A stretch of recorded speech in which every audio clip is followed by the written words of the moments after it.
I'm McCoshan, and I'm here today to propose this question.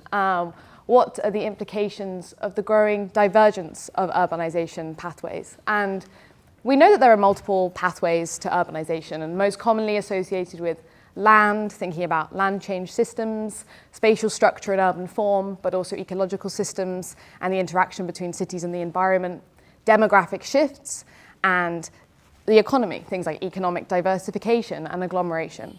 And we also know that these pathways are deeply interdependent. No city exists in isolation of any one pathway, and no city exists in isolation of other cities. So in an increasingly interconnected global system of cities, how do we grapple with the divergence between different types of urbanization and different pathways? Not just within one city, but between cities. For instance, we have cities in sub-Saharan Africa that are rapidly expanding and have some of the world's youngest populations. And at the same time, we have cities in Europe and parts of East Asia that have aging populations and are experiencing stagnating populations and perhaps even urban shrinkage. So given these interdependencies, I want to pose a question of how we deal with this divergence of these pathways, locally and also globally.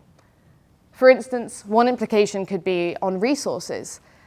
With divergence of pathways, do we see changes in the geography and a restructuring of the geography of resource demand and resource supply across different regions and across the world?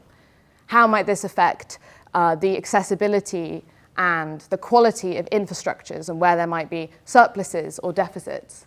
And also what this means for well-being.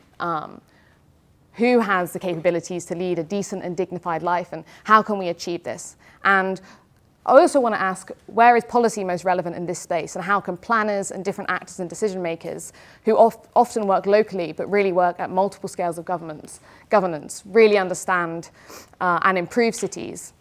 And I think this is a theoretical question but also a methodological one, thinking about what's generalizable about cities that are experiencing different connected pathways, and what does that mean for the future. Thanks.